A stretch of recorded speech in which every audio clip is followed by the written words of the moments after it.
In 1970, the Lady of the Lake would experience its last fire.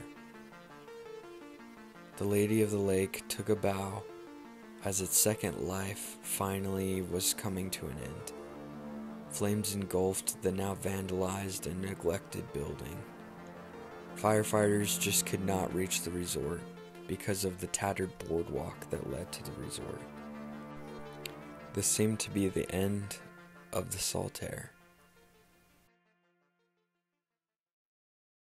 But the Saltair wouldn't go down that easily.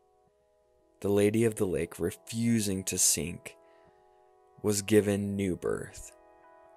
In 1981, Saltair 3 was born. Taking an old aircraft hangar, they brought it to the land close by where the old Saltairs were.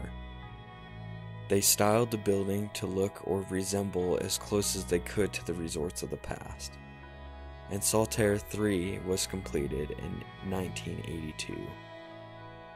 Knowing the troubles of the water, the owner didn't want this to be the main attraction of their new resort. However, Salt Lake has a way of making itself known. In 1983, northern Utah saw a record-breaking amount of moisture. After not being able to have water for all those years, water became the biggest problem of all. Flooding began to cause problems all over Utah. In fact, it caused the 1983 State Street flood, as well as completely erasing the small town of Thistle. This flood also filled the Great Salt Lake with truly record depths. By 1984, Saltair 3 was flooded. I know what you all must be thinking. This is one of the most unlucky places ever. Well, don't worry, their luck has turned around. And although the new Saltair never again has reached the glory days of the first Saltair, it is setting a new standard of sustainability.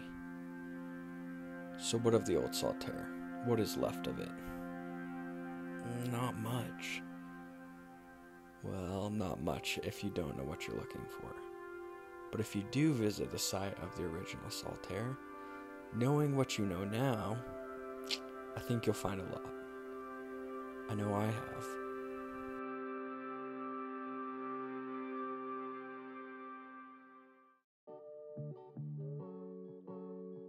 Saltair 3 lives on. It's still standing today. And if you ever want to see an in-depth look at the Saltair, there's actually a YouTube video of a guy who goes around and shows you the different parts of it. He's a security guard for Saltair, and it's as they're constructing it into the concert hall that it became and is now seen today. But before this YouTube video, in 1992, a movie called Josh and Sam came out. And in this movie, you can see a pretty good look at the Saltair number 3. This would have been after the flooding that occurred at Saltair. So what's the point of all this? The Saltair symbolizes something far bigger than just a building. It symbolized something that I think is the most important thing in the world right now. To come together, to dance together, to swim together, to play arcade games together. Just bringing people together. And so as we look at the past, hopefully it can teach us a lesson about the future.